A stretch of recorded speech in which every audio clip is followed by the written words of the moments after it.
Bonsoir à toutes et à tous. Ravi de vous retrouver aujourd'hui. Bienvenue dans cette nouvelle édition de H7 Talks. Donc, l'équipe du H7 et moi-même sont ravis de vous retrouver pour une nouvelle édition en présentiel après plusieurs mois d'absence due au Covid-19. Pour cette nouvelle édition, nous avons choisi de mettre l'accent sur l'IA, l'intelligence artificielle. Alors le marché de l'intelligence artificielle est évident pour certains, très lointain pour d'autres. Mais une chose est sûre, dans quelques années, nous ne pourrons plus parler de l'intelligence artificielle comme un moyen de différenciation, mais plutôt comme un prérequis. Donc autant se préparer. En tout cas, aujourd'hui, on est là. En tout cas, il y a un besoin donc criant d'acculturation, de formation sur ces sujets. C'est pour ça qu'on est là aujourd'hui. Et donc, qui de mieux que notre invitée du jour pour parler de l'intelligence artificielle?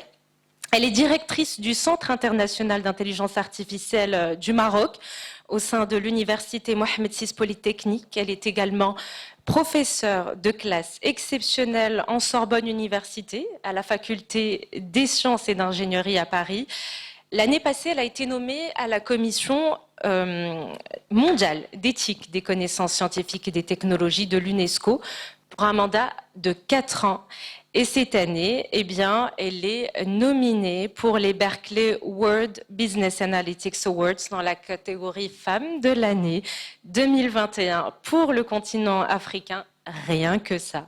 Madame Amel Flastrochny, bonsoir d'abord et merci d'avoir accepté l'invitation. Bonsoir. Vous allez bien? Très bien, et vous? Bonsoir tout le monde. Merci d'être venus nombreux.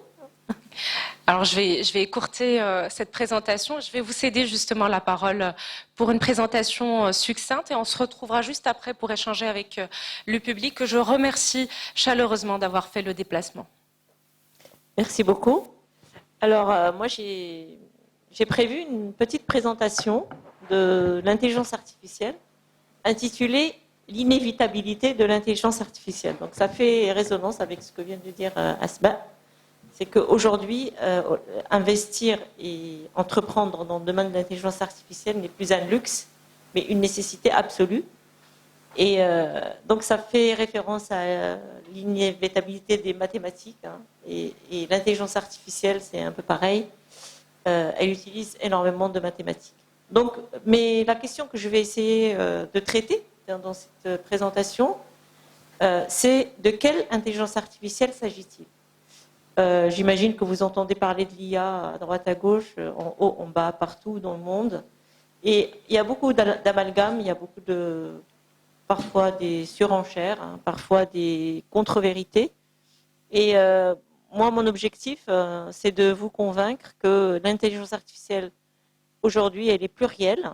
Et malheureusement, le grand public ne connaît qu'une partie de ce qui peut se faire en intelligence artificielle.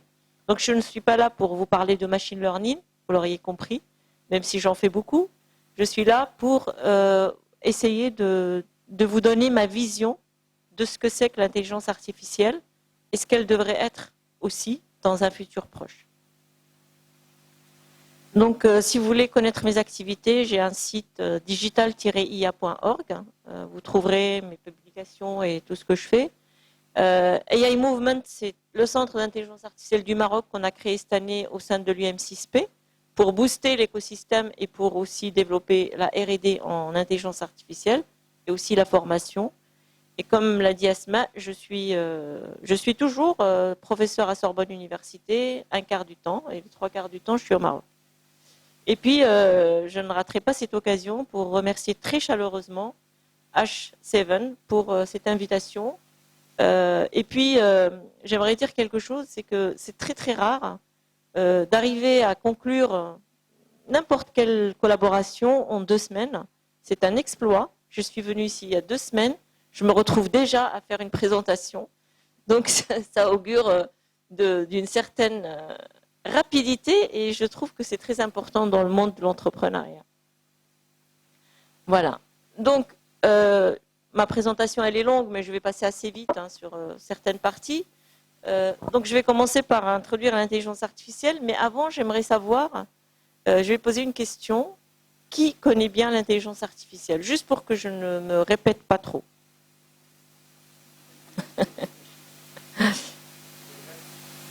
D'accord. Très bien. Lui, c'est un fan.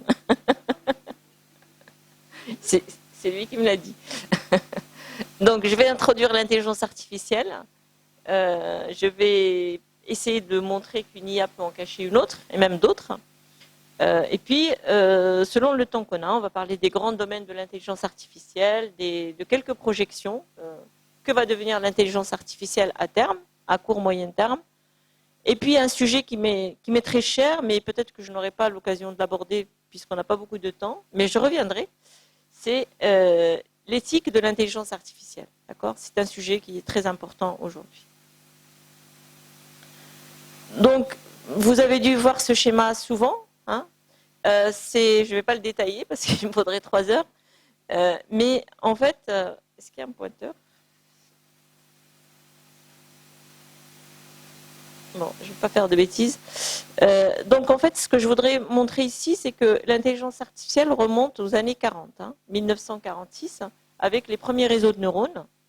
Et puis, comme toutes les recherches, c'est tombé dans les oubliettes parce qu'il n'y avait pas la puissance de calcul pour faire ce qu'on fait aujourd'hui avec les réseaux de neurones. Après, il y a eu énormément d'avancées. Moi, je m'inscris dans l'école cognitive et donc la conférence de Dartmouth en 1956 qui a posé les bases de l'intelligence artificielle d'aujourd'hui. Et puis, il y a eu des tas de choses entre le matériel, le logiciel, la cognition, et je passe jusqu'aux dernières...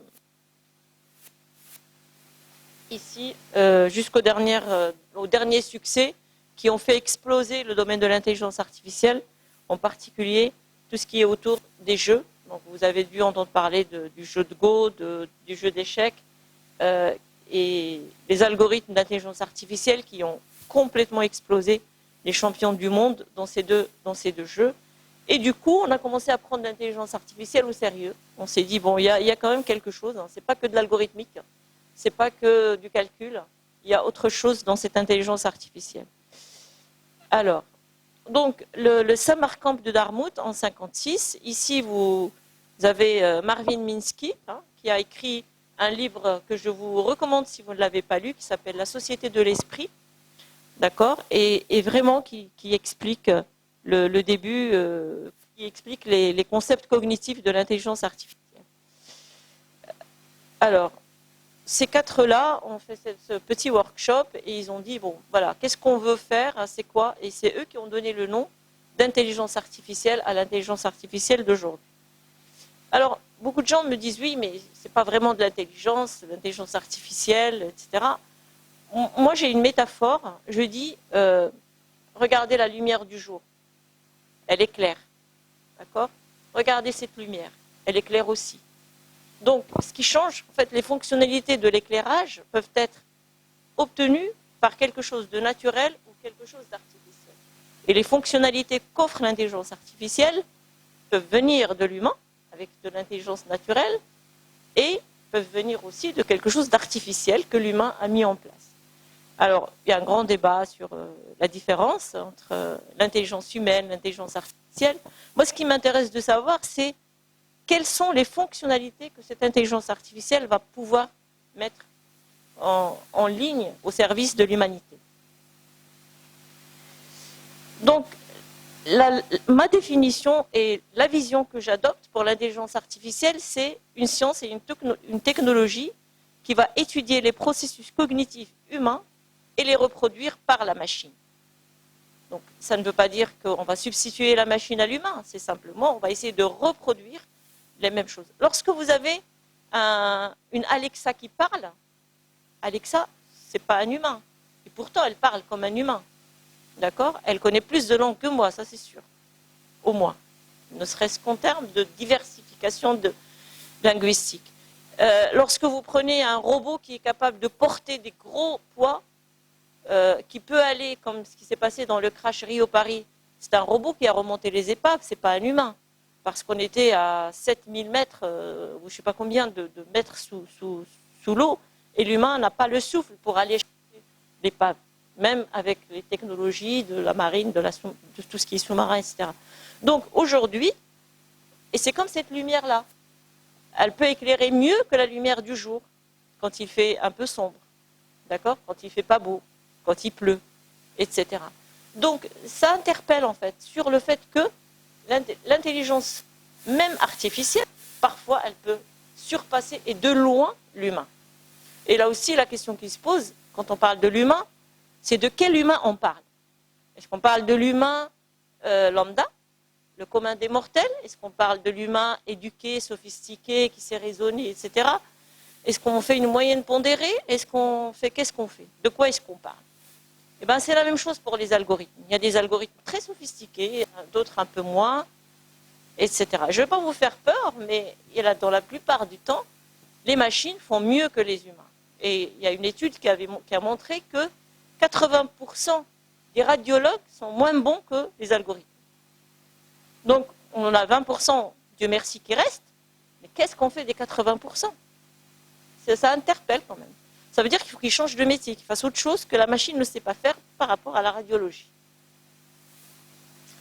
Donc, Marvin Minsky, moi je suis fan de Marvin Minsky, il nous dit que l'intelligence artificielle, c'est cette science de faire en sorte que les machines arrivent à faire des choses qui auraient demandé de l'intelligence si elles étaient faites par des humains. Alors, ce que vous voyez en jaune, ce sont toutes les fonctions cognitives, qu'on appelle les fonctions cognitives, qu'on va associer à une machine, la perception, l'apprentissage, l'abstraction. Lorsque vous faites une généralisation de concepts, tous les humains ne sont pas capables de faire de l'abstraction. Par contre, la machine, si vous lui donnez les algorithmes pour le faire, elle va le faire. Le raisonnement, la communication, bon, ça c'est tous les chatbots qui commencent à fleurir à droite à gauche, ils communiquent avec des humains, avec des langages, avec des sémantiques. L'action, on en a parlé, elle est toujours incarnée avec du matériel, par exemple, dans des robotiques, de forage, de mines, etc., etc. Donc voilà, c'est une définition de l'intelligence artificielle. Et Turing, en 1950, il avait dit un algorithme passerait le test de Turing s'il est capable de se faire passer par un humain. C'est-à-dire, si moi, j'interagis avec une machine, mais je ne sais pas qui est derrière la machine, est-ce que c'est vraiment un algorithme? Et si je ne suis pas capable de faire la différence entre les réponses de la machine ou de l'humain, eh ben l'algorithme, la machine a passé le test de Turing. A passé dans le sens, elle a réussi le test de Turing. Donc, le concept de base, un algorithme, il va être incarné dans ce qu'on appelle un agent. Et ce qu'on va essayer de faire, en fait, on va penser comme des humains, penser rationnellement, agir comme des humains, agir rationnellement. Alors, rationnellement, ça veut dire quoi? Là, c'est pour des humains normalement constitués, on est bien d'accord. Rationnellement, ça veut dire qu'on a envie d'optimiser une fonction d'utilité ou d'aller vers la satisfaction d'un objectif. Donc, on se comporte, on ne fait pas n'importe quoi. On a toujours en tête un but qu'on va essayer d'atteindre. Et nos actions, lorsqu'on est rationnel, s'inscrivent dans une ligne qui va nous ramener, qui va nous rapprocher de l'objectif qu'on cherche à atteindre.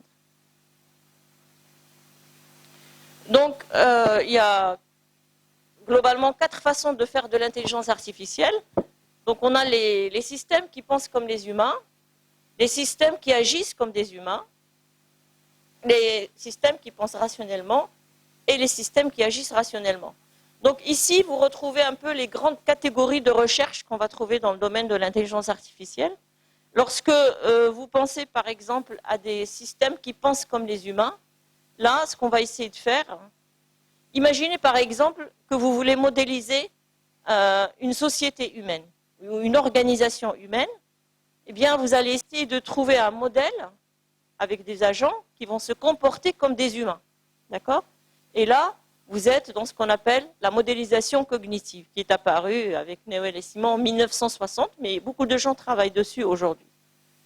Lorsque vous voulez faire un système qui agit comme des humains, vous allez plus vous pencher sur les aspects comportementaux. Alors que dans le premier cas, C'était tout ce qui est pensée et raisonnement. Voilà, donc, selon les problèmes que vous allez avoir à résoudre, vous allez utiliser tel type ou tel type d'intelligence artificielle. Après, on a vu apparaître deux types d'IA. Il y en a qui parlent, l'IA forte, c'est la thèse que l'IA va dominer le monde, d'accord, va dominer l'humain, elle saura tout faire, elle saura se reproduire, elle saura évoluer, elle saura faire plein de choses. Donc là, c'est un peu, je veux dire, il y a beaucoup de fantasmes autour de la thèse de l'IA forte. Certains sont justifiés, d'autres un peu moins, il y a à boire et à manger. Et puis, la thèse faible, c'est le fait de plugger, si je parle en termes informatiques, des comportements dans la machine qui sont proches des comportements humains. D'accord? Donc aujourd'hui, ce qui se fait surtout, on est plutôt dans les thèses faibles, même s'il y a des Elon Musk, etc., qui essaient d'aller vers des choses un peu disons, plus costauds. Alors, le premier grand succès historique de l'intelligence artificielle, c'est lorsque le Deep Blue d'IBM a battu le champion du monde, Garry Kasparov, qui était le champion du monde des échecs. Et ça remonte à 1997, après plusieurs tentatives. Et en fait, ce qu'on n'a pas compris à l'époque, c'est que la machine s'améliorait en jouant contre les champions. Et ça, c'était un peu perfide. Il joue, il perd, la machine, elle n'a pas d'ego. Elle recommence et ainsi de suite jusqu'à ce qu'elle améliore son jeu et jusqu'à ce qu'elle arrive à battre le champion du monde qui, lui, malheureusement, ne va pas améliorer ses tactiques et ses stratégies aussi vite que la machine parce qu'il n'a pas la même puissance de calcul. D'accord? Et alors, ce qui s'est passé, c'est aussi 20 ans après, donc il y a eu plusieurs succès, etc. Et puis, il y a un succès qui a achevé un peu ce qui s'est passé, c'est le AlphaGo de Google. Alors, vous savez que Google domine le paysage de l'IA, et pas que. Et donc, en fait, ils ont une puissance de calcul qui permet à la machine de s'entraîner jour et nuit sur des machines très puissantes. Et du coup, le AlphaGo, donc de Google DeepMind, en 27 mai 2017, il a battu le champion du monde, que vous voyez écroulé ici. Alors, il y a eu plusieurs phases. Et donc, en fait, pour être un tout petit peu plus, on va dire, moins abstraite, la machine, quand elle joue en utilisant des partitions qui sont déjà jouées. D'accord? Donc, ce qu'on appelle ici partie de référence. D'accord? Donc, il prend toutes les parties des références jouées par les humains et il arrive à déduire les stratégies gagnantes. Enfin, en fait, c'est de l'apprentissage supervisé dans le sens où on sait que c'est une stratégie qui a gagné ou qui n'a pas gagné. Donc, elle est taguée d'une certaine manière.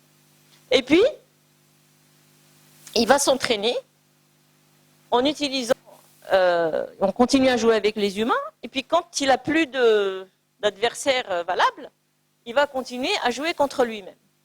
Et donc, il s'améliore. C'est assez fort quand même de s'améliorer en jouant contre soi-même.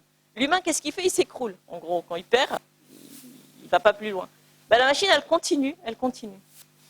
Et donc, le AlphaGo 0, donc la version qui a gagné, surpasse largement le niveau de tous les joueurs humains et logiciels dans les jeux de shogi, le jeu de Go et les échecs. Alors, le shogi, alors là, c'est juste une discussion que j'avais faite sur les apprentissages. Je vais passer. Donc ici, quand vous jouez, en fait, c'est quoi? Vous êtes là et vous imaginez votre adversaire. Qu'est-ce qu'il peut faire? Eh bien, si vous avez toutes les possibilités, vous pouvez, en disant que l'adversaire n'est pas complètement... Il va jouer correctement, d'accord? D'ailleurs, il faut savoir que, par exemple, sur les jeux vidéo, on fait des jeux qui ne sont pas très forts, pour ne pas dégoûter les joueurs. Donc, on travaille sur le niveau de difficulté, de sorte à ce que, en fait, ce n'est pas vous cocher une case « je suis fort, je suis faible ». Non, c'est la machine qui détecte votre niveau de jeu et qui va ajuster le jeu par rapport au niveau du joueur pour justement pour le garder connecté au jeu, parce que s'il perd tout de suite, il va partir. Si c'est trop facile, pareil. Donc, il faut jauger le bon niveau de difficulté pour pouvoir captiver le joueur. Et donc ici, on va juste faire un parcours de graphes. Donc ça, c'est le jeu, c'est un jeu japonais, le shogi, et puis le jeu de Go et le jeu d'échecs. Alors, pour vous rendre compte en fait de la complexité de la chose, c'est que si vous prenez juste le jeu d'échecs, le nombre de parties possibles aujourd'hui, il est estimé, je dis bien estimé, à 10 à la puissance 123 partitions. C'est beaucoup plus que le nombre d'atomes dans l'univers. C'est 10 à la puissance 80. Et ce 10 à la puissance 123, il y a beaucoup de matheux, c'est une conjecture. Il y a beaucoup de matheux qui travaillent là-dessus. On dit que c'est à peu près. Hein, on ne sait pas vraiment. Mais bon, on est au-dessus de 10 à la puissance 120. Donc, imaginez la force brute qu'il faut pour déployer l'arbre qui correspondrait. Bon, évidemment, on ne le déploie pas, parce que ce n'est pas possible de le déployer, il faudrait des milliards d'années. Mais on a des techniques, justement, pour le parcourir d'une certaine manière, d'une manière intelligente. Donc, j'ai une amie à Paris qui pourrait vous intéresser, elle est start-upeuse. Elle a créé une start-up qui s'appelle Nukai. Et c'est une fanat du bridge. D'ailleurs, elle ne faisait pas grand-chose à part le bridge quand on était en thèse. Et donc, elle a monté sa boîte pour gagner au bridge. Parce que c'est un jeu qui est très compliqué. C'est encore plus complexe que les jeux de plateau. Parce que lorsque vous avez un jeu d'échecs ou un jeu de Go, vous avez toutes les possibilités sur la table. Lorsque vous jouez au bridge, vous ne connaissez pas les cartes des adversaires. Et donc, ça introduit encore plus d'incertitude dans le jeu, et du coup, ça devient encore beaucoup plus intéressant. Donc, ce que je veux dire par là, c'est que vous pourriez la suivre sur LinkedIn, elle publie beaucoup de choses, elle s'appelle Véronique Ventos, et ils font des trucs super. Vous qui êtes intéressé par l'entrepreneuriat, voilà, il y a des niches. Elle a levé des fonds et tout, hein, parce qu'il y a beaucoup de gens qui s'intéressent au bridge, et c'est un jeu qui n'est pas simple. Hein. Donc, l'IA a ouvert le champ des possibles parce qu'il y a eu l'arrivée des GPU d'abord, et puis des TPU, la puissance de calcul, les data centers, etc. On peut en dire beaucoup de choses aussi, cela. Mais la puissance de calcul et les capacités de stockage ont fait que l'IA est devenue... a commencé à intéresser beaucoup de monde. Alors, après, il y a eu d'autres succès, je vous passe les détails. Hein. Tout ce qui est... là, c'est même pas la peine de jouer contre l'intelligence artificielle, c'est à plate couture, hein. C'est terminé. Maintenant aussi, l'IA investit beaucoup le sport. Hein. Et dans le sport, il y a beaucoup de choses à faire avec l'intelligence artificielle. Donc aujourd'hui, ce qui se passe, c'est que on bascule entre fascination et inquiétude. D'accord ? On est fasciné parce qu'on peut faire plein de choses intéressantes, et puis il y a aussi l'inquiétude de voir l'intelligence artificielle. Alors, je vous ai mis un petit tilde ici pour dire que c'est pas un raisonnement rigoureux. Hein. Les gens, ils font toujours des raccourcis, ça va trop vite. Hein. Donc, qu'est-ce qui va se passer ? L'IA va remplacer l'humain. C'est un raccourci anthropomorphique. Ça dépend où on met le curseur. Est-ce qu'on a envie vraiment de remplacer l'humain ou pas ? Pourquoi faire ? Moi, je veux bien qu'on me remplace pour la lessive, par exemple. Pas de problème. Par contre, j'ai pas envie qu'on me remplace dans l'éducation de mes enfants. Des choses comme ça. Donc, il y a un débat qui se met en place et qui est... pour mes cours, j'aime bien avoir mes étudiants, par exemple. Mais je troquerais bien une partie. Les tâches administratives, des tas de choses qu'on fait en tant qu'enseignant-chercheur, qui sont un peu chronophages aussi. Hein. Donc voilà, la question se pose, remplacer l'humain, oui et non, ça dépend pourquoi. D'accord ? Donc les questions éthiques viennent de là. C'est comment guider ce remplacement. Est-ce qu'on va faire ça de façon très sauvage, ou est-ce que si je mets un pacemaker à quelqu'un qui est malade, est-ce que j'ai son cœur ? Est-ce que c'est pas bien ? Ou une jambe bionique qui me permet d'exploser tous les joueurs, tous les coureurs, ça peut se discuter. Voilà, donc la question est ouverte. Alors, une IA peut en cacher une autre. Ça veut dire quoi? Ça veut dire qu'aujourd'hui, beaucoup de gens parlent de data. IA égale data. D'accord? Alors, j'étais à une conférence la semaine dernière, et quelqu'un qui me dit, quelqu'un qui fait de la data, il me dit, ah, l'IA c'est la data, c'est le carburant. Et puis il y avait quelqu'un de Huawei qui disait, ah non, non, sans infrastructure, il n'y a pas d'IA. Donc, moi c'est le réseau. 5G, 6G, 7G. Je dis d'accord, bon, toi c'est la route, toi c'est le carburant, mais elle est où la voiture?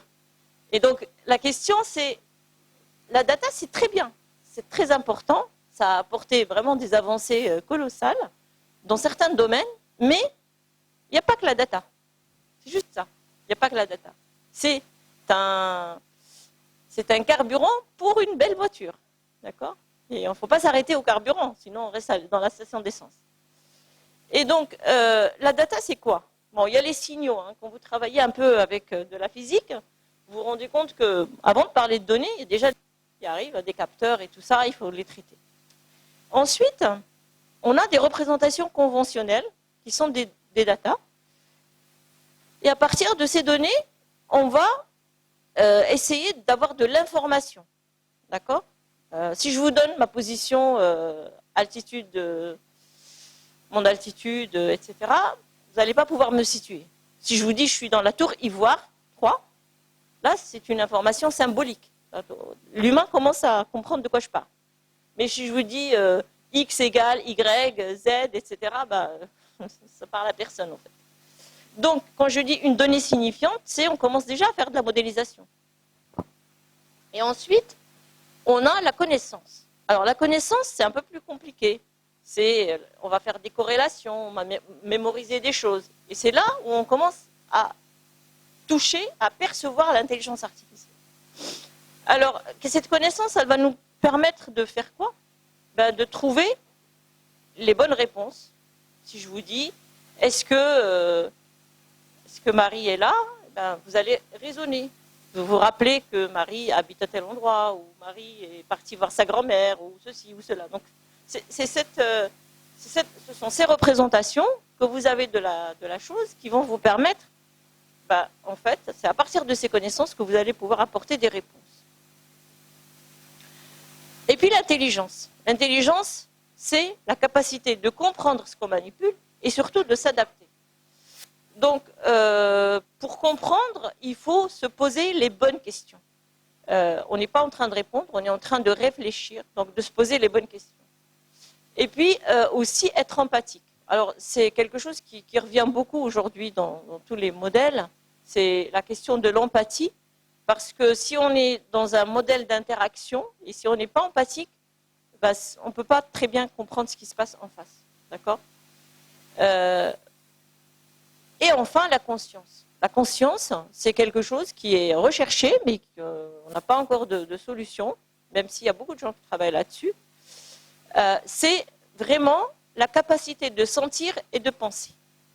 Alors, on parle de pyramide cognitive, et donc lorsqu'on veut faire des systèmes intelligents, il faut être capable de faire de la gestion de la connaissance et de la gestion de la donnée. Donc si demain vous montez une start-up, d'accord, qui va travailler avec un métier donné, sur un métier donné, l'aéronautique, la médecine, je ne sais pas, ce qui vous intéresse, eh bien, vous allez avoir des données, ça ne suffira pas. Il va falloir faire de la gestion des connaissances. Et lorsqu'on parle de gestion de connaissances, si vous me permettez, ça fait référence à tout ce qui est ontologie.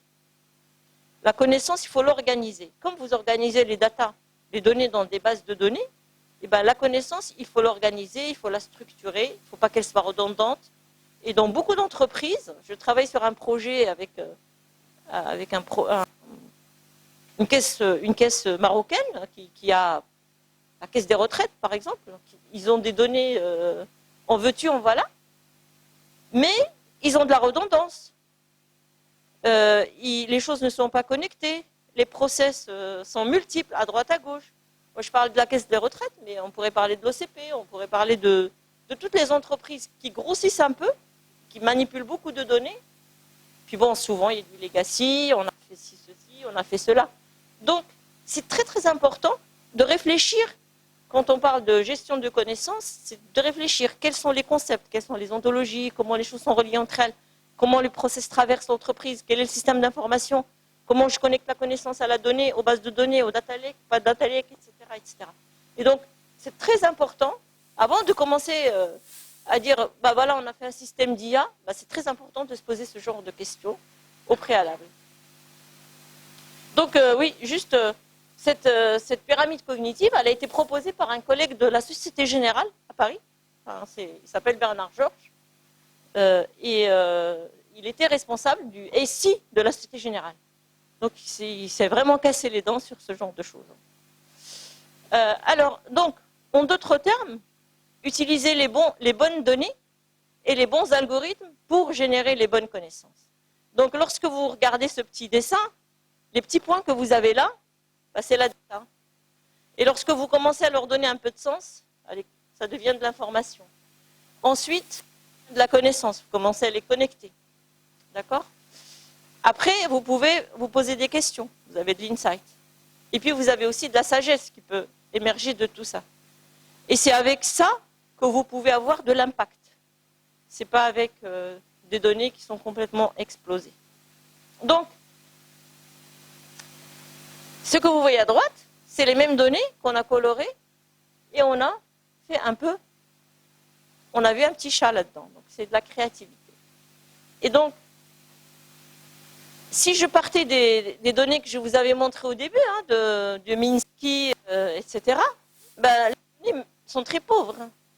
Si je regarde ce que j'ai, j'obtiens que les chercheurs en IA sont des hommes, d'accord, et que les chercheurs en IA vivent longtemps, entre 82 et 89 ans.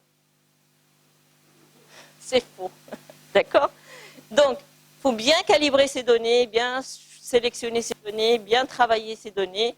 Et puis bon, qu'on est trop créatif, on va trouver des théories de conspiration dans les données qu'on va manipuler. Donc voilà, c'est juste, le message c'est, les données c'est bien, mais ça ne suffit pas. Il faut les travailler, il faut les calibrer, il faut les sélectionner correctement, etc. Donc j'arrive à... vous me direz quand je dois m'arrêter 5 minutes avant, d'accord? On a 3 paradigmes de l'IA. Donc, ce que vous voyez ici, les paradigmes, on a tout ce qui est statistique, on a tout ce qui est symbolique, et on a tout ce qui est sub-symbolique, sous-symbolique. Alors, je vais expliquer très rapidement. Et ce que vous voyez ici, ce sont les fonctions cognitives de tout à l'heure. Donc, vous avez la perception, le raisonnement, la connaissance, la représentation des connaissances, la planification et la communication. Et ce qu'on sait faire beaucoup aujourd'hui, c'est ce qui est en vert. Donc, c'est des réseaux de neurones, du machine learning, de la computer vision et du natural language processing. Les chatbots, vous les trouvez là, d'accord? Reconnaissance faciale, vous la trouvez là. Et ici, vous trouvez tout ce qui est modèle prédictif, qui prédit à peu près, je pense que les réseaux de neurones, les travaux là-dedans, ils doivent représenter facile 60% de ce qui se fait en intelligence artificielle, voire 80%. Mais il y a des raisons à cela. La première, c'est qu'ils ont été outillés par les GAFA. Donc aujourd'hui, si vous voulez, n'importe qui, à peu près, qui sait programmer en Python, il peut se dire qu'il est data scientist et qu'il sait faire de la prédiction. Donc, il prend son dataset. D'ailleurs, il y en a de plus en plus qui sont en open source. Et puis, il met sa moulinette et il sort des courbes. Et voilà, on a fait de l'IA. Ensuite, vous avez des choses un peu plus... ici, vous avez tout ce qui est robotique, système expert, etc. Et là, vous êtes dans la robotique cognitive, par exemple. Et là, vous êtes dans des modèles à base de logique, dans l'IA, ce qu'on appelle l'IA symbolique, qui utilise des symboles pour faire du raisonnement. Et puis, vous avez des niches dans lesquels ce n'est pas les réseaux de neurones qui marchent. Hier, j'étais à une conférence à Paris en distanciel sur l'IA de confiance. D'accord ? Alors, si vous faites un réseau de neurones, c'est bien. Si vous pouvez le vendre à Carrefour sans problème, parce que de toute façon, s'il perd de la précision de 2% sur les clients, c'est pas très grave. Il va vendre quand même ses couches, il va vendre tout ce qu'il veut, il n'y a pas de problème. Par contre, si vous voulez embarquer de l'IA dans un avion ou dans un drone, il faut le certifier, il faut la certifier. Donc il faut faire de l'IA de confiance. Et l'IA de confiance, aujourd'hui, il y a tout un champ de recherche qui s'appelle l'explicabilité en intelligence artificielle, qui rame derrière les algorithmes d'apprentissage parce qu'on n'est pas capable d'expliquer les résultats de ces algorithmes. C'est un vrai problème. C'est un problème. Je veux dire, dans toutes les conférences d'IA, vous allez trouver des sessions sur l'IA explicable, l'IA transparente, l'IA de confiance. Parce que on a des résultats qui sont très forts, empiriquement, ils sont bons, mais on ne peut pas les embarquer. Vous savez, les systèmes critiques, dans l'aéronautique par exemple, eh bien, vous devez passer un certain nombre de certificats avant d'embarquer le code. Et ça, il faut se lever de bonne heure avec des réseaux de neurones. Aujourd'hui, ce n'est pas possible. Donc, tout le monde travaille là-dessus. C'est un hot topic, comme on dit. Alors, bien sûr, lorsqu'on fait de l'IA, il n'y a pas beaucoup de gens qui s'intéressent à l'aspect systémique, le système. D'accord ? On va faire un algorithme, monomachine, monoprocesseur presque. Si on met un cluster, c'est pour augmenter la puissance de calcul, mais ce n'est pas de l'IA distribuée. On ne va pas modéliser des choses en interaction, etc. Donc là, il y a un domaine de recherche auquel j'appartiens, qui s'appelle les systèmes multi-agents, qui essaye de travailler sur plusieurs IA en interaction, plusieurs agents en interaction. Donc, par exemple, si vous voulez modéliser un trafic de la route, des voitures, vous n'allez pas mettre le même algorithme dans la tête de tout le monde.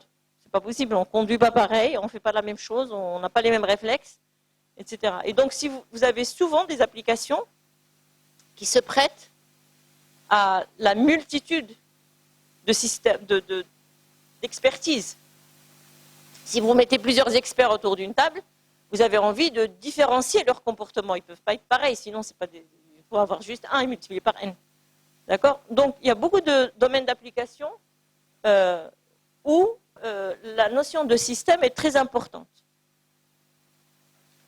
Voilà, donc ça c'est un diamant qui a été proposé par l'Association française de l'intelligence artificielle.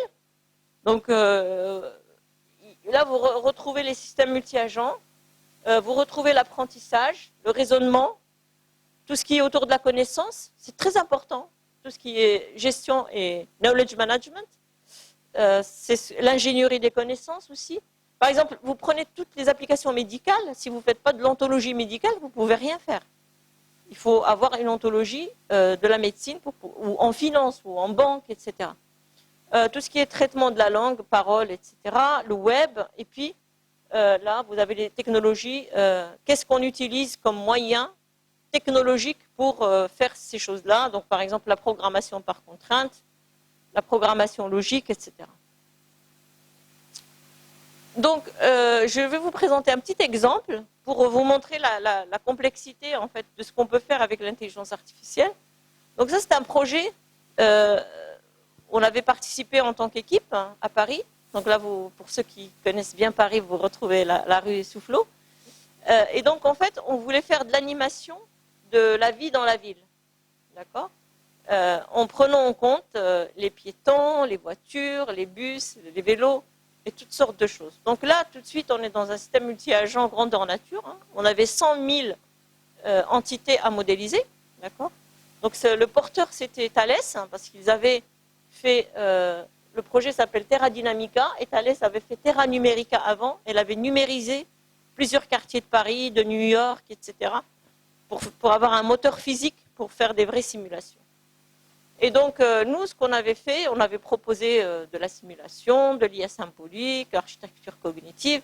On avait même fait des choses avec les émotions, parce que pour faire des applications de sécurité dans la ville, il faut aussi être capable, par exemple, de modéliser les foules, les paniques de foule, et ce genre de choses. Et ça, il y a tout un champ aussi, un domaine d'IA qui se développe autour de ce qu'on appelle l'affective computing. Voilà. Donc j'arrive à ce dessin que j'aime bien et qui explique en fait que l'intelligence artificielle, on va la positionner ici, d'accord? C'est le raisonnement, c'est le cerveau.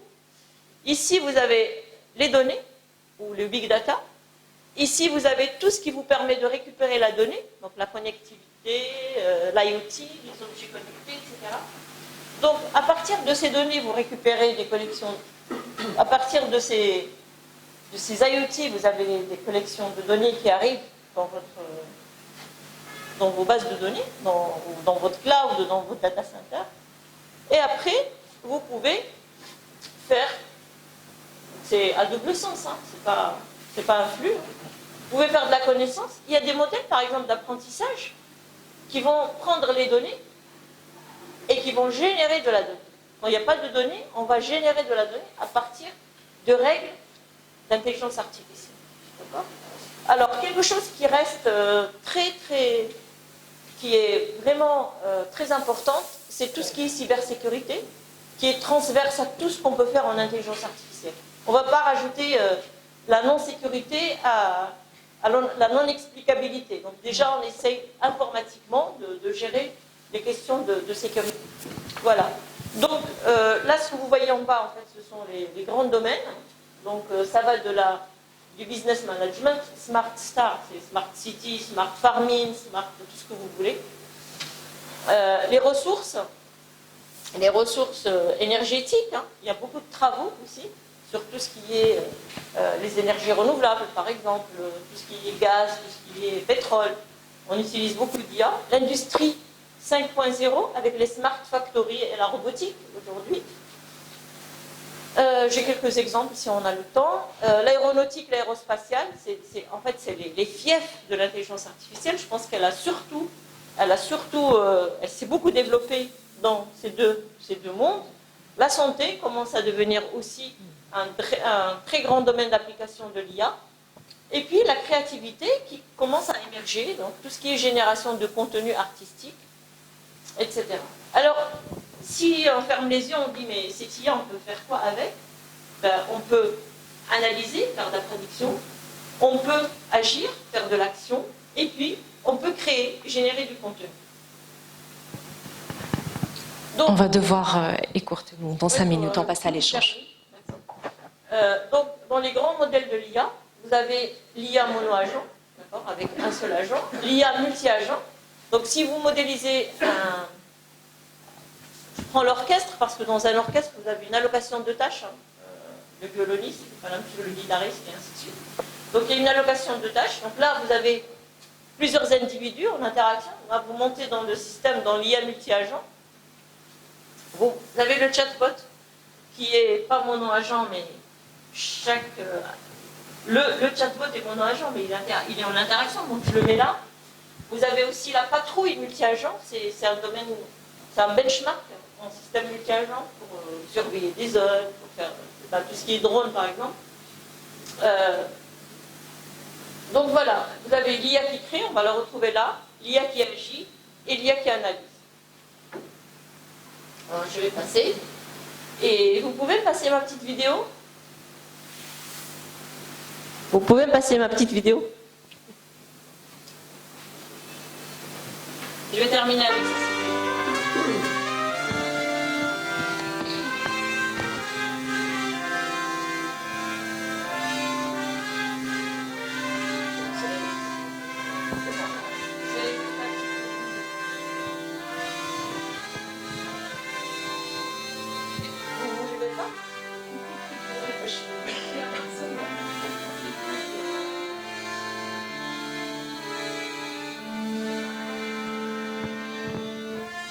Je peux l'arrêter?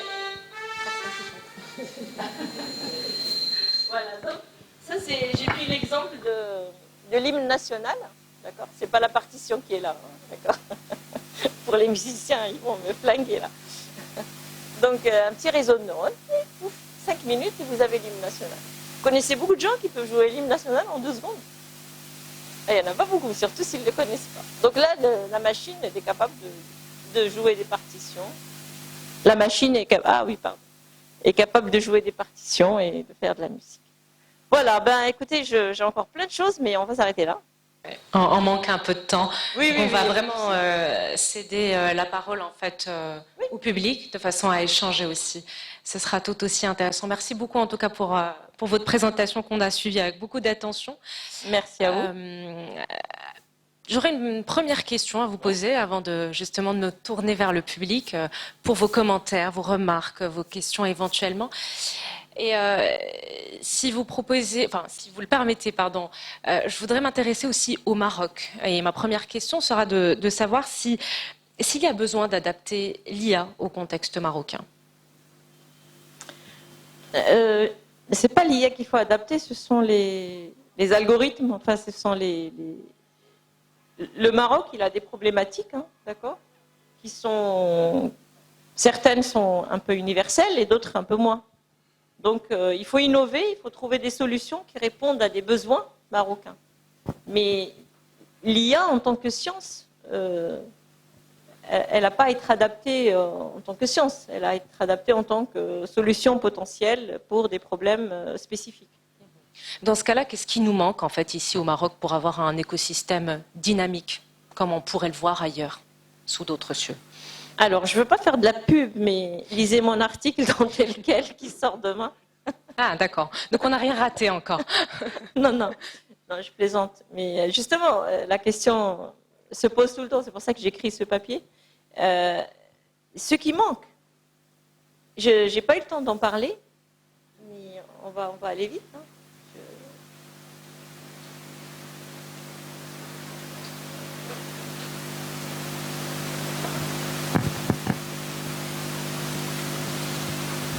Voilà ce qui manque. Ce qui manque, c'est l'argent. C'est le nerf de la guerre. Non, mais regardez. 70 milliards de dollars, la Chine, à horizon de 2030. 50 milliards de dollars aux USA. 20 milliards, l'Union européenne.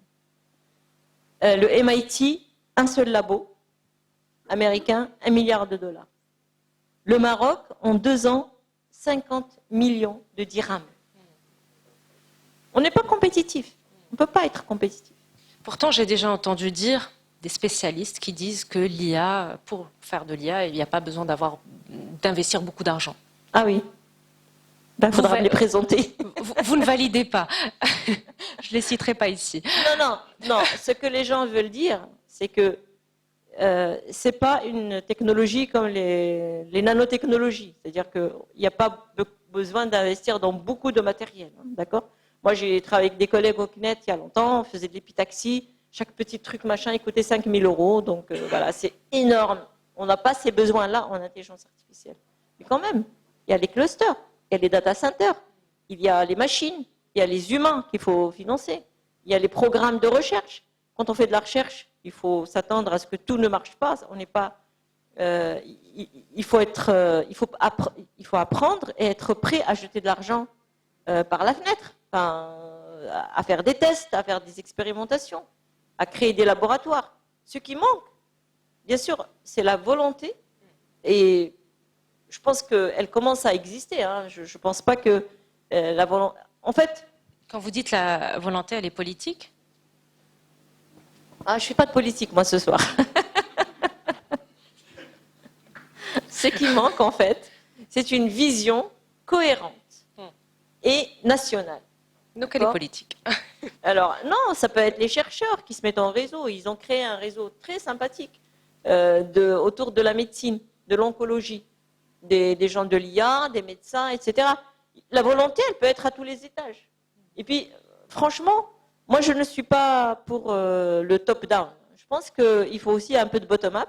Il y a les gens, ils doivent se retrouver, créer des labos, créer des coopérations et, bien sûr, pousser vers l'existence de solutions financières. Mais ce n'est pas que ça. Mais aujourd'hui, on a peut-être des problèmes plus urgents à résoudre. Les gens pensent, et ça, c'est mon message, moi, c'est celui-là, c'est que pendant des années, Moi, le premier article que j'ai écrit il y a 2 ans en disant il faut une stratégie nationale d'IA, on m'a dit oui, mais nous, on n'est même pas digitalisé. Comment on va faire de l'IA? Aujourd'hui, il ne faut pas attendre d'être digitalisé pour faire de l'IA. Il faut peut-être griller quelques étapes. On retiendra la volonté et un petit peu plus d'argent. Voilà. La volonté des chercheurs, la volonté des start-upers, la volonté de... L'écosystème, vraiment, il peut se créer de façon très proactive. Vous voyez, il ne faut pas attendre que les choses arrivent d'en haut. Il faut commencer par discuter, par créer des choses ensemble, par aller vers des marchés. Aujourd'hui, il y a l'Afrique, hein. C'est pas le Pérou, hein, c'est l'Afrique. L'Afrique, aujourd'hui, c'est un vrai enjeu international, à tous les niveaux. Pas uniquement au niveau de l'agriculture, hein, mais au niveau de l'innovation, ce qui se passe au Kenya, ce qui se passe au Nigeria. Il se passe plein de choses en Afrique. Et donc, le Maroc, il a beaucoup d'atouts pour être leader dans le domaine de l'intelligence artificielle. Un commentaire, une remarque, une question. Donc je vais me tourner vers vous. Allez-y. Juste vous présenter en quelques mots et poser votre question. Merci. Bonjour. Pardon, Bonjour. Bonjour, je me présente. Je suis Idrissi, cofondateur d'une start-up qui s'appelle Atlan Space. On développe de l'intelligence artificielle pour les avions sans pilote, pour les drones. Vous en avez. J'ai une question d'ordre éthique et une question d'ordre technique. La première, c'est est-ce que vous pensez réellement qu'on va arriver au point de singularité? Est-ce que c'est juste une théorie ou est-ce que c'est quelque chose à laquelle on pourrait réellement arriver? Et comment on peut faire pour ne pas y arriver? Ou on peut y arriver avec une façon, on va dire, beaucoup plus éthique? Le deuxième point qui est technique, qu'est-ce que vous pensez des neuroévolutions? Est-ce que c'est vraiment porteur? Parce qu'il y a beaucoup de recherches qui se fait dessus. Ce n'est pas encore abouti. Est-ce que vous pensez que c'est porteur? Et comment on pourrait en développer au Maroc? Merci. D'accord. Alors, l'éthique.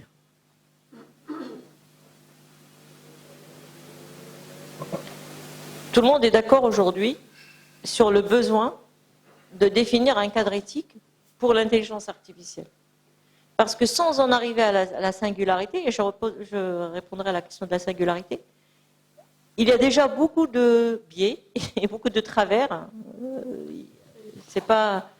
Donc, en fait, les algorithmes peuvent être biaisés, les données peuvent être biaisées, et aussi, il n'y a pas d'alignement de valeurs. D'accord? Donc, il faut réfléchir à l'éthique au niveau global. Et je pense que c'est ce qui s'est fait un peu partout. Il y a énormément de débats là-dessus, d'accord, sur les questions éthiques. Et il y a énormément de... Voilà. Là, vous avez un peu tous les organismes internationaux qui se sont penchés sur la question. Donc moi, modestement, j'ai participé au rapport sur l'IA de l'UNESCO, d'accord. Et cette année, on a travaillé sur les objets connectés et la robotique. Donc tout ça, c'est un triptyque, ça va ensemble. Donc oui, il est très important, et les organismes internationaux comme l'UNESCO ou même l'OCDE ou des gens comme ça, ils ont cette force de pouvoir fédérer au niveau global. Parce que chacun peut faire sa petite éthique dans son coin, mais si on n'est pas d'accord, en fait, il n'y a plus... C'est ça que les gens ont compris avec le Covid, c'est qu'il n'y a plus de frontières. Aujourd'hui, personne n'est safe tant que tout le monde n'est pas safe. Donc s'il y a de l'IA qui fait des mauvaises choses quelque part, ça va retentir sur les autres. Donc c'est très important de réfléchir à l'éthique de façon globale. Sur la singularité, moi je suis très partagée. Parce que ce qui est sûr, c'est que ce n'est pas pour demain. D'accord? Ce n'est pas même dans 10 ans. Mais quand on voit l'évolution exponentielle, on se dit qu'à, je sais pas, 2050, pourquoi pas? Enfin, je veux dire, c'est pas... On est très surpris. Qui aurait dit il y a 10 ans qu'on allait battre le champion d'échecs ou le champion de Go?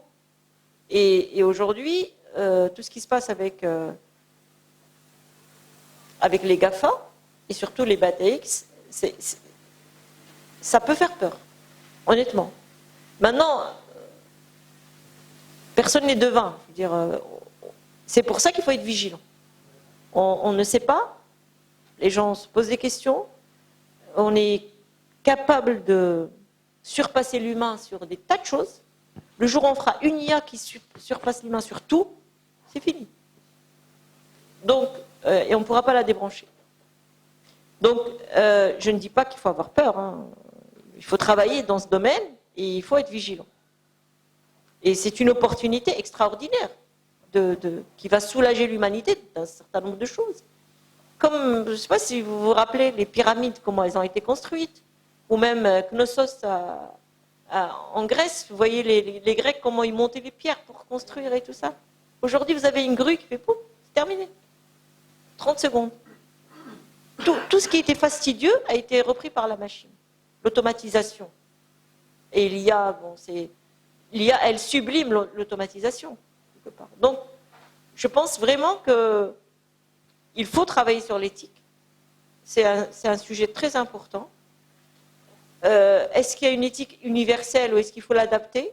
C'est une question aussi, parce que les valeurs universelles, on sait très bien, je vais mettre le pied dans le plat, mais on sait très bien aujourd'hui, par exemple, est-ce qu'on accepterait un mariage pour tous au Maroc?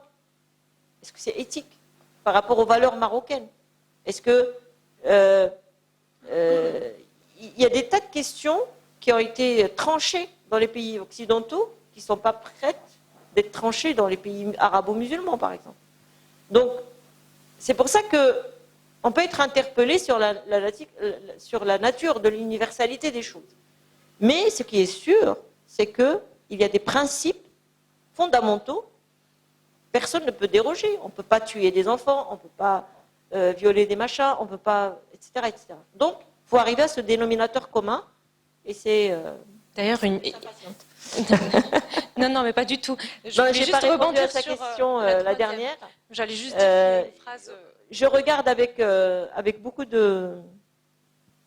d'intérêt, mais je ne sais pas. Je ne pourrais pas honnêtement vous dire c'est bon, c'est pas bon. Mais toutes les nouveautés, là, moi dans mon labo, on fait du quantique et de l'IA, par exemple. Je trouve ça fascinant. Je pense que mes enfants pourront travailler là-dessus, peut-être pas moi. Mais voilà, j'essaie de suivre, mais je n'ai pas de réponse catégorique. J'allais juste rebondir sur la question de l'éthique pour dire qu'il y a une phrase de vous qui a été largement reprise et que je trouvais intéressante. Protéger l'IA de l'humain pour protéger l'humain de l'IA. Voilà. Donc je voulais juste rebondir avec ça. On va prendre une deuxième question. J'ai une question. Je m'appelle Hatim, basé dans la Silicon Valley, et je suis cofondateur d'un accélérateur là-bas. Donc, j'ai une perspective plus américaine que marocaine. Donc, j'ai une question qui est spécifique au Maroc. D'abord, je suis d'accord avec vous pour l'engouement pour l'Afrique. Je crois que même aux États-Unis, il y a un engouement pour l'Afrique dont le Maroc devrait profiter. Ma question est plus sur votre perspective, en fait, comme enseignante dans l'éducation, c'est-à-dire d'être dans ce domaine-là. Est-ce qu'il y a une masse critique au Maroc, justement, en termes de gens qui se spécialisent? Non. Ok, donc ça, c'était rapide. C'est rapide parce que c'est pour ça qu'on a créé le centre. Il n'y a pas de vivier. Aujourd'hui, on a besoin de former des jeunes qui pourraient développer des choses autour de l'IA. Je vous dis ça parce que j'ai lancé des recrutements pour staffer et je galère avec les CV. Il n'y a pas de CV. Très peu. Est-ce qu'il y a des infrastructures aujourd'hui pour permettre d'accélérer, de pouvoir créer cette masse critique?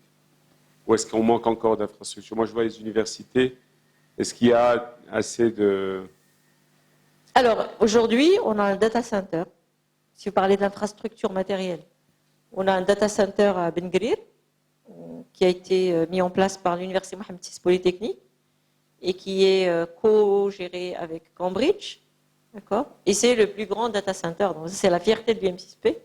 C'est le plus grand data center d'Afrique. On a dépassé l'Afrique du Sud, qui détenait le record. D'accord. On a doublé. Mais bon, ça reste de la puissance de calcul. Ça ne résout pas le problème des ressources humaines. Pardon, vous voulez dire quelque chose? Oui, j'allais juste dire, comparé aux autres pays africains, comment on se positionne en termes de cette masse critique d'expertise? Aujourd'hui, on espère, il n'y a pas de masse critique, mais on espère et on commence à le sentir qu'il y a un retour vers le Maroc de gens qui sont partis faire des thèses, des doctorats, qui ont fait des expériences en Europe, aux États-Unis. Moi, je recrute 3 postdocs à partir de septembre. Bon, elles arrivent le 15, c'était des filles, hein, mais c'est un pur hasard. Elles arrivent le 15 août, une de Washington DC, une de Sophia Antipolis et une de Témara, à côté de Rabat. Donc, on sent qu'il y a un retour J'en ai d'autres au Canada qui voudraient rejoindre. J'ai beaucoup de profs affiliés qui veulent travailler avec le Maroc tout en étant à l'extérieur, enfin, tout en restant là où ils sont. La plupart pour des raisons d'école, d'enfants, de ceci, de cela. Mais il y a cette volonté de faire quelque chose. Et la création de ce centre d'IA a donné un espoir. Enfin, moi, j'ai des gens qui me contactent, qui me disent « Ah, mais si tu es rentré, je pense que je peux rentrer. » Moi, j'ai fait ma carrière, j'ai fait 30 ans à Sorbonne Université. Donc, j'avais j'avais aucun plan de rentrer. Vous voyez, ce que je veux dire par là, c'est qu'aujourd'hui, il y a quand même un environnement favorable au Maroc qui donne envie aux gens de rentrer. Donc, on peut miser là-dessus, mais c'est une mise. C'est pas. Il faut, en fait, pour ramener les gens, il faut aussi leur donner Vous savez, aujourd'hui, on ne travaille pas pour travailler. On travaille pour s'accomplir, pour le bien-être, pour ceci, pour cela. Donc, il faut qu'il y ait des salaires décents, il faut qu'il y ait des conditions de travail correctes, il faut qu'il y ait des projets intéressants. Et voilà, c'est ça l'écosystème. On va prendre une 3e question. Merci beaucoup et merci pour cette présentation qui était très enrichissante. Je m'appelle Naïdia Radiobay, je suis la directrice associée de Euros Agency Africa. On est une agence de conseil en communication stratégique et affaires publiques. Alors, 2 questions. La première, pour reprendre le sujet de monsieur, donc concernant la création d'emplois. On parle d'inévitabilité de l'intelligence artificielle. Comment est-ce qu'on l'intègre aux besoins de la création d'emplois en Afrique? Comment est-ce qu'on s'assure qu'on crée des emplois qui sont prêts pour le futur? Et ma seconde question, pour revenir sur vos propos par rapport aux questions de valeur et d'éthique, comment est-ce qu'on s'assure qu'on développe une intelligence artificielle africaine? Voilà. Enfin, africaine au pluriel, parce que bien sûr l'Afrique est plurielle. Merci. Alors, je vais répondre à la dernière question. D'accord? Puis après, je reviendrai sur l'employabilité, c'est ça? Moi, j'ai lancé une étude stratégique avec Policy Center, qui est un think tank marocain. Et il y a un rapport de l'UNESCO qui est sorti sur les besoins en intelligence artificielle de l'Afrique. Donc, faire une IA africaine, pour moi, c'est répondre à des besoins africains. Et ce n'est pas arriver avec des solutions made in China ou made in USA ou ce que vous voulez. Et sans connotation, hein. C'est juste qu'on a des besoins, on a des problèmes, par exemple, d'irrigation, on a des problèmes d'agriculture, on a des problèmes de formation, on a des problèmes de... Par exemple, un sujet qui se développerait très bien en Afrique, hein, si j'avais les moyens, demain je lancerais une start-up là-dessus, c'est le troc intelligent. J'ai essayé de le faire en France, et ça a intéressé beaucoup de communes, mais bon, il y a eu quelques difficultés liées au RGPD, liées... voilà. Donc aujourd'hui, par exemple, l'économie bleue ou l'économie circulaire, elle apporterait énormément de choses à l'Afrique. Et c'est dans la culture africaine, le troc. Ce n'est pas quelque chose qu'on va importer. D'accord? Quand je dis troc intelligent, c'est sans argent. On va dans un marché et on échange. On l'a toujours fait au Maroc, on l'a toujours fait, j'imagine, dans d'autres pays d'Afrique. Et la notion de marché où les gens se retrouvent, c'est quelque chose qui peut fédérer beaucoup de gens. Aujourd'hui, il y a des sujets qui peuvent émerger de culture africaine. C'est pour ça que je dis qu'il faut répondre à des besoins africains. Après, on a d'autres problèmes, l'infrastructure, le réseau, la 4G, la 5G. tout le monde n'est pas connecté. Mais c'est très paradoxal, parce qu'en même temps, j'ai travaillé avec la FAO, vous connaissez certainement. On a fait une enquête de terrain dans 5 oasis l'été dernier, pendant le Covid. Hein, c'était vraiment très challengeant. Moi, j'étais persuadée que, typiquement, donc ça rejoint un peu la première question, former des jeunes filles. Moi, avant le Covid, je disais, il faut que la formation soit virale. Mais qu'est-ce que tu veux dire? Je dis, tu formes une personne qui forme 10 personnes. On lui donne un certificat pour former 10 personnes. En 6 itérations, on a 1 million de personnes formées. Après, quand il y a eu les trucs de Covid, on me disait, mais on comprend maintenant ce que tu voulais dire par viral. En fait, former une personne qui forme d'autres, en une génération, il n'y a plus de problème. Et pas les former à savoir lire et écrire, former au digital, avec le digital. On fait des applications sur mobile, moi j'en ai développé une avec des collègues à Paris, pour faire des immersions dans des classes virtuelles. Pourquoi on ne le ferait pas pour former des gens au Maroc, au Ghana, au Niger, au Kenya? Pourquoi est-ce qu'on ne le ferait pas? Avec notre alphabet, avec nos langues, avec nos cultures. Lorsque vous mettez des enfants devant un truc qui est fait à l'autre bout de la planète, c'est même pas les mêmes têtes. Les enfants, ils s'identifient pas. Quand j'ai travaillé sur le projet il s'appelle T-Prof, si ça vous intéresse, vous allez sur App Store, T-Prof, pour dire tu es professeur. En fait, l'idée est venue de 2 start-upers parisiens qui ont trouvé que la sécurité sociale perdait, tenez-vous bien, 7,2 milliards d'euros par an dans l'absentéisme des enseignants. Parce que, et moi je pensais que les enseignants déprimaient au collège. Eh bien non, ça commençait dès la petite enfance. Il y a des enseignants qui étaient très très très mal dans les petites classes, la maternelle, le CE1, le CM1, etc. Parce qu'ils étaient démunis, ils sont formés, mais après on les met dans des classes, ils n'ont aucune expérience. Et donc leur donner un outil qui va en fait démystifier la classe. Il joue une classe chez lui, tranquille. Il y a un enfant qui monte sur la table, si c'est sur l'écran, ça le perturbe moins. Quand l'enfant montera sur la table pour faire sa crise de nerfs, il l'aura déjà vu. Donc il ne réagira pas de la même façon. Et donc voilà, c'est typiquement ce genre de projet de formation. Donc je reviens à l'histoire des oasis. Lorsqu'on a fait cette enquête auprès de 1000 femmes, ce qui ressortait de l'étude digitale, c'est que les femmes voulaient apprendre le digital. La question c'était pourquoi? Pourquoi faire? Alors il y en a une qui veut créer son site web, il y en a une qui veut faire ci, cela. Et on en a eu pas mal qui répondaient pour contrer les hackers, le harcèlement, le cyberharcèlement. Vous vous rendez compte? Au fin fond des oasis marocaines, les filles se faisaient harceler sur les téléphones. Il y a un téléphone par famille des fois. C'était suffisant. Donc oui, la formation, et par le digital, par l'IA, c'est quelque chose qu'il faudra travailler aussi pour l'Afrique. Et être viral, mais dans le bon sens du terme. Il y avait la première question sur les emplois, c'est ça? Alors, les emplois, moi j'ai un slide qui est...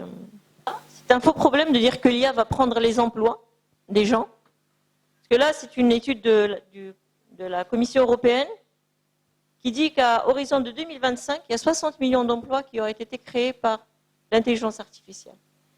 Et en réfléchissant un petit peu, on se dit, il y avait combien de data scientists il y a 10 ans? Il y en a combien aujourd'hui? C'est un poste qui n'existait pas. Un DPO, un RGPD, un machin, un truc. Tout ça, c'est nouveau. C'est arrivé avec l'intelligence artificielle. Donc, moi, j'aime bien dire que rien ne se perd, rien ne se crée, tout se transforme. Lavoisier, les emplois vont changer, d'accord? Aujourd'hui, beaucoup d'emplois qui existent aujourd'hui vont disparaître, vont devenir obsolètes, et c'est tant mieux, parce que si c'est des emplois qui étaient pénibles, si c'est des emplois qui étaient chronophages, si c'est des emplois qui n'étaient pas intéressants, qu'ils disparaissent. Mais à nous, charge. C'est à notre charge de former les jeunes, de upgrader les capacités pour que les gens soient capables de créer des emplois beaucoup plus intéressants et qu'ils puissent accompagner ces évolutions. Donc moi, je ne suis pas conservatrice sur ce sujet-là. Je pense qu'il faut créer des emplois avec l'IA, pour avancer encore plus. Et tant mieux s'il y a des métiers qui disparaissent. Oui, allez-y. Je vous en Bonjour. prie. Donc, moi, c'est Aziz Ben Slimane. Donc, j'ai monté une start-up dans la mobilité électrique. Excusez-moi, une start-up. Dans la mobilité électrique, avec les trottinettes. Donc, moi, pour la partie compétences, ce que je voulais savoir, c'est pour l'IA, quelles sont les possibilités de conversion, en fait, pour aller acquérir rapidement la compétence en IA, c'est-à-dire des profils en mathématiques, quel type d'algorithmique, des choses comme ça. Mais la deuxième question, c'est plutôt, on fait de l'IA, est-ce qu'on est obligé de développer une IA, ou on peut dire on fait de l'IA si on utilise déjà ce qui existe. Mais par contre, on change l'usage. C'est dans l'usage, en fait. Il y a des algorithmes, on ne va pas les réinventer, il y a des choses qui sont en open source. Mais l'usage qu'on en fait, est-ce que ça fait aussi qu'on est en train de construire Je suis en fin de journée, je ne compile plus beaucoup. Pardon ? Mon compilateur est en train de ralentir. Je réponds à ces deux questions et après, si vous voulez. Donc, j'ai du mal à retenir les questions. Les compétences. Moi, je pense, mais je suis enseignante et je suis scientifique, faculté des sciences et d'ingénierie, je pense qu'il faut faire des maths. Il faut faire des maths si on veut créer de l'IA. D'accord ? Maintenant, on n'est pas obligé tous de créer de l'IA. D'accord ? Il y a des gens qui vont être très souvent dans une équipe d'IA, c'est pluridisciplinaire. Vous travaillez avec un banquier, lui son métier, c'est pas l'IA, c'est la banque. D'accord ? Vous travaillez avec un gestionnaire, lui c'est plutôt la gestion, etc. Donc, je pense qu'il faut une acculturation, il faut que les gens comprennent de quoi on parle. Certains vont être plus pointus que d'autres, d'accord ? Mais il faut créer, comme en informatique, les API, les interfaces de communication entre les techniciens et puis ceux qui vont... Maintenant, si on est technicien, c'est-à-dire si on est sur la partie algorithmique de la chose, là, il vaut mieux comprendre ce qu'on fait. Parce qu'aujourd'hui, la Commission européenne, elle a tranché cette question, la responsabilité incombe aux développeurs. Si votre algorithme, il fait une fraude, c'est vous qui êtes responsable. Si votre algorithme, le constructeur d'automobile, sa voiture, elle écrase des piétons, c'est le constructeur d'automobile qui est responsable, juridiquement parlant. Donc, il faut comprendre ce qu'on fait parce que, ça permet d'optimiser, évidemment, ça permet d'être à l'aise, mais surtout parce qu'il y a des responsabilités lourdes derrière, juridiques. Et donc, mais ce qui est sûr, c'est qu'aujourd'hui, on ne peut pas faire de l'IA dans son coin tout seul. L'IA, ça sert à quelque chose, et ce quelque chose, c'est un métier. Il faut être capable de dialoguer avec le métier. Et aussi avec les utilisateurs finaux. Parce que les raccourcis, c'est eux qui les trouvent, c'est pas vous. Eux, ils savent ce qu'ils veulent. J'ai répondu à toutes les questions. Juste une petite parenthèse en parlant de juridique, ça me rappelle le cadre juridique ici au Maroc aujourd'hui. Est-ce qu'on a un cadre juridique ? Ça se passe comment dans les faits ? Dans les faits, non. Sur les données, on a beaucoup de choses. Ouais. On a la CNDP qui travaille sur la protection des données à caractère personnel. Mais non, je rigole parce que c'est mon mari le président. Il ne faut pas dire je fais pas de la pub. Mais c'est la CNIL marocaine, hein, donc on ne peut pas, incontournable. Par contre, tout ce qui est responsabilité, algorithmique, etc., aujourd'hui, non, il n'y a rien. Et d'ailleurs, même au niveau mondial, il y a encore beaucoup de trous. Tout n'est pas tranché. Hein. La Commission européenne, elle galère. Et puis, entre le Japon, la Chine, la France, les États-Unis, vous n'allez pas trouver les mêmes réglementation. Donc oui, tout ça, c'est en ébullition. Par contre, à propos du juridique, il y a quelque chose qui se développe beaucoup. C'est l'IA, on appelle ça les légatech, c'est l'IA dans le juridique. Donc le traitement des dossiers par l'IA, etc., les jugements par l'IA. C'est un domaine, j'ai assisté à Paris, une très belle soirée, c'était le procès de l'IA, et ils ont ramené les ténors du barreau de Paris pour parler de l'IA et pour accabler l'IA, etc. Et c'est vraiment passionnant comme soirée parce que les juristes eux-mêmes, ils sont complètement, je dis les juristes, les ténors du barreau de Paris. Hein. Ils étaient tous, ils disaient mais où est-ce qu'on va quoi Mais en même temps, ils ont des tas de dossiers et parfois il suffit juste un peu de trier quoi. Moi je poste je poste au sens poster. Et là, c'est un poste, donc une position en anglais, pour un assistant ou assistante de direction. Eh ben, j'ai 800 CV. Je fais quoi? Monsieur propose une solution. Non, mais franchement, alors j'ai pris des stagiaires qui m'ont fait des traitements de CV, etc. Mais Il a mieux. C'est un matchmaker. non, mais exactement. Ça, typiquement, c'est un besoin. Aujourd'hui, les managers, les recruteurs, etc., bien sûr, vous allez toujours me dire, on va passer devant, peut-être 2%, 3% qui auraient été pertinents, mais on ne les aura pas vus. Alors, c'est quoi le trade-off entre le temps que vous allez passer à faire 850 dossiers et passer devant 2%, et de toute façon, vous n'avez qu'un poste à la fin. Est-ce que vous avez trouvé la perle rare ou pas? De toute façon, à un moment donné, vous avez trouvé 15 perles rares, mais vous n'allez garder qu'une seule. C'est une question. Allez-y, oui, Hamid. Il y a eu une compétition féroce entre la Chine, les États-Unis, l'Union européenne sur le sujet de l'IA. Et les chiffres sont très clairs. On est en milliards de dollars. Et comment le Maroc peut se positionner à côté de ces géants qui se battent à coups de milliards, en sachant que l'IA peut apporter des solutions concrètes, impactantes à des problèmes de fond de ce continent, notamment l'éducation, notamment l'agriculture, notamment la santé. Vous l'avez illustré tout à l'heure, vous avez dit que l'IA est plus performante que 80% des radiologues. Et aujourd'hui, au sein de H7, on a une startup qui s'appelle Data Pathology, qui travaille sur ce sujet-là. Comment diagnostiquer des cancers à travers l'IA.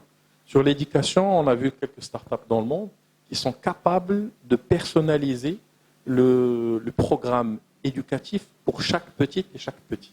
Parce qu'on n'apprend pas tous de la même manière. Sur tout ce qui est agriculture, le potentiel africain en agriculture est énorme, mais il est de loin sous-exploité. Ce qui fait que si, et Asma l'a dit en entrée de jeu, c'est une question d'ambition politique. C'est-à-dire, quand vous voyez l'ambition de la Chine, elle est politique. C'est-à-dire qu'il y a le plan China Standards qui est doté de 1,4 trillion de dollars sur 15 ans pour faire de la Chine la première puissance productrice de standards technologiques. Les États-Unis ne se laissent pas faire, que ce soit à travers des investissements publics. Vous connaissez probablement DARPA, qui investit massivement dans des technologies de rupture. C'est la DARPA qui a développé les systèmes multi-agents. Exact. C'est-à-dire il y a 20 ans. Ils sont toujours 20, 30 ans, 50 ans d'avance. Et le Maroc, il a une opportunité pour se positionner, pour être vraiment le centre de l'IA pour l'Afrique. Parce qu'il y a des pays qui sont plutôt ethnocentriques. Ils vont développer des choses pour leur propre pays. Je nomme l'Afrique du Sud, le Nigeria, l'Égypte, tandis que nous, on est plutôt un joueur d'équipe qui veut développer pour l'Afrique.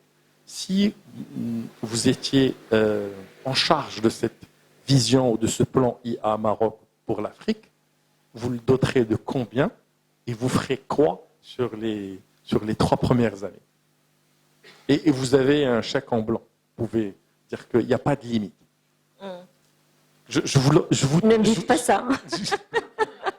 pourquoi je vous dis ça? Parce que par la J'achète de suite, suite à cette MIT, discussion, j'achète Berkeley. mais c'est ça. Suite à cette discussion-là, et vous l'avez dit aussi en entrée de jeu, c'est qu'on peut être, au lieu d'être top-bottom, c'est d'être bottom-up, et de proposer cette vision, proposer ce plan-là, et de se bagarrer pour aller chercher les moyens.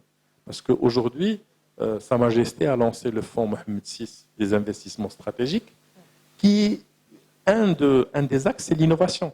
Pourquoi on ne propose pas quelque chose dans votre sens et aller chercher les moyens? Il ne faut pas attendre qu'on vienne toquer à notre porte, dire voici les moyens, faites quelque chose.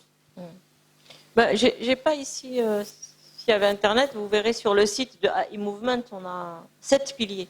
D'accord? Il y a le dessin. Donc, il y a How much? les piliers à how much? Moi, je dirais, allez, facile, 2 milliards pour démarrer. De dollars, moi, je ne sais pas compter en dirhams. Regardez, le MIT, 1 milliard de dollars. C'est un labo. Alors, à l'échelle d'un pays, non, on commence par le pays. Après, on va vers le continent. Allez, 5 milliards de dollars. Ou même 7 milliards pour avoir 1 milliard par pilier. Parce qu'il y a formation, R&D, transfert, innovation. Il me manque pas mal. Pot de miel. Donc, vous savez la Chine, ce qu'ils ont fait? Ils ont invité des gens. Voilà. Ils les ont payés. 3-4 ans, ils ont fait du transfert. C'est ça. Études stratégiques. Voilà. Et il m'en manque un. Alors, je retiens 1 milliard pour le Maroc, 5 milliards pour l'Afrique. Et qu'est-ce qu'on va accomplir en 3 ans avec ces moyens? Non, moi j'ai dit 5 milliards, 7 milliards, un par pilier. Pour le Maroc. 7 milliards de dollars. Les 7 piliers sont tout aussi prioritaires? Et je ne sais pas si on peut les voir. La formation, R&D, en recherche et développement, innovation, transfert, études stratégiques, fil, c'est ça qui me manquait. Les études de terrain, pour savoir qu'est-ce qu'il y a vraiment, de quoi est-ce qu'on a besoin. Oui. Vous m'entendez, ça? Donc les fields, donc c'est les études de terrain, et puis tout ce qui est pot de miel, le fait de l'attractivité, ramener des profs, ramener des chercheurs. En fait, il faut identifier les domaines dans lesquels on a besoin de compétences et créer des équipes autour. En 3-4 ans, une thèse, c'est 3 ans. On a de très bons mathématiciens au Maroc. Donc, il n'y a pas besoin de... On ne va pas remonter jusqu'au... On prend les mathématiciens, on prend les physiciens et on forme. Upgrader. Et les sujets, alors là, je peux vous faire une liste. Nous, en tout cas, on est avec vous. Marhaba. On a 7 piliers chez H7, c'est bon, ça colle. Ça colle très bien et je pense qu'on peut faire des choses ensemble, puisqu'on est, on est très intéressé par l'innovation. Je vous l'avais dit l'autre jour, quand on avait fait notre petite réunion, je vous avais dit que nous, on peut avoir de l'expertise technique, et vous, vous avez la capacité d'incuber. Notre rôle, ce n'est pas de faire de l'incubation. Nous, à l'UM6P, quand je dis nous, je parle d'AI Movement, mais à l'UM6P, ils ont Startgate, qui fait pas mal d'incubation, ils ont des structures d'incubation, etc. Donc, il ne faut pas avoir peur de collaborer, de créer des structures communes, de faire des choses comme ça, des labos communs, plein de choses. On va prendre une dernière question. Ouais, en tout cas. Bonjour. Alors, Asma Khmlache, je suis General Manager du cabinet Ellis Consulting and Research. Je suis aussi doctorante dans l'aérospace clustering. Et donc, c'est typiquement un peu ce que j'ai étudié, la chaîne de valeur d'un secteur aéronautique, industriel, qui fait qu'on doit identifier les maillons manquants, des chaînons manquants. Et je me suis beaucoup concentrée sur tout ce qui est technologie future. D'ailleurs, on voit que d'ores et déjà, l'industrie 4.0 s'est déjà installée dans les filiales qui sont ici au Maroc, à la zone industrielle de Nouassab. Et donc, c'est un sujet plus que jamais actuel. Et donc, l'échange que vous avez eu là, à l'instant avec Amine me dit que oui, il faut vraiment qu'on vous ramène les besoins, qu'on ramène quels sont les besoins des donneurs d'ordre qui sont installés ici, en termes de solutions, en termes d'intelligence artificielle, en termes de réalité augmentée. Moi, je parle pour l'aérospace, par exemple, en termes d'autonomisation, en termes de décarbonisation. Toutes ces thématiques-là, il y a des besoins qui sont actuels parce que les pays du Nord ont déjà lancé les projets pour leurs filiales ici au Maroc. Donc, on doit déjà commencer à travailler, moi, il me semble. Et en tout cas, je suis là. Si jamais dans l'aéronautique, vous voulez collaborer, que je vous mets en contact avec le réseau qu'il faut, avec le cluster qu'il faut. Mais je pense que l'industrie aéronautique est effectivement un des secteurs et des créneaux où l'intelligence artificielle a vraiment sa place et elle peut être avant-gardiste par rapport aux autres secteurs. Tout à fait. Alors, j'ai pas eu le temps de le présenter, mais on est très intéressé par tout ce qui est diagnostic et maintenance prédictive en aéronautique. Et j'ai même commencé à avoir des contacts avec le GIMAS.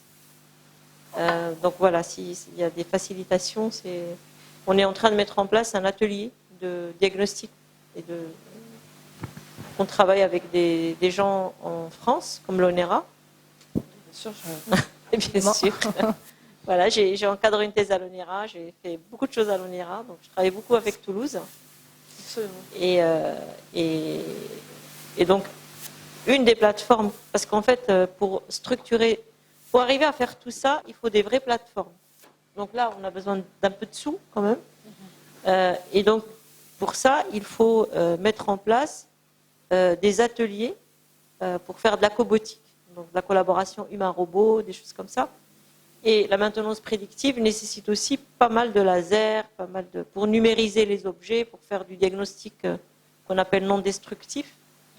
Et tout ça, ça s'installe. Enfin, il faut des locaux, il faut des choses comme ça. Donc on a commencé, j'ai deux installations qui vont voir le jour au premier trimestre de l'année prochaine, donc vers le mois de septembre-octobre. Une sur la maintenance prédictive et une volière de drones pour faire ce qu'on appelle des drones en formation. Donc en fait, on veut faire de la collaboration air-sol, parce qu'aujourd'hui, l'ONERA, typiquement, il travaille beaucoup là-dessus. Mais est-ce que vous avez un partenariat avec des entreprises privées Au Maroc? Oui. Non. D'accord, donc c'est ce qu'il faut développer, à mon sens, et faire intervenir des doctorants, des étudiants, des chercheurs, des gens comme vous, vraiment pour justement lancer cette dynamique au Maroc. Hein. Oui, je vous dis, le besoin il est là, il existe. Il faut juste aller chercher. Voilà. Donc pas forcément, bien sûr, avoir des fonds d'investissement, des enveloppes, Oui. mais juste, en tout cas, la demande. Et la demande, elle est là. Il y a des filières qui sont là, des grands groupes, style Safran, style Spirit, Boeing, etc. Donc vraiment, finalement, tout est... C'est pas compliqué que ça, comme on le croit. Non, je suis d'accord. Je vous ai dit, on prospecte via le GIMAS, parce qu'il travaille beaucoup avec le CETIM et avec l'ONERA. C'est juste que je suis en train de staffer en parallèle, donc les pavés de CV, tout ça. En tout cas, l'appel est lancé, il ne reste plus qu'à. Mais je vous donnerai ma carte et je serai ravie de Mais moi aussi, ravie d'échanger avec vous après. Voilà, tout à fait. Bon, on arrive à la fin de cette conférence. Merci beaucoup, Madame Sarrochni, pour la richesse des informations que vous avez partagées avec nous. Merci à vous également pour la richesse de vos interventions. Merci à l'équipe du H7 aussi pour l'organisation. Et je l'espère, on se retrouve bientôt pour une nouvelle conférence. On vous tient au courant en tout cas. À bientôt. Merci.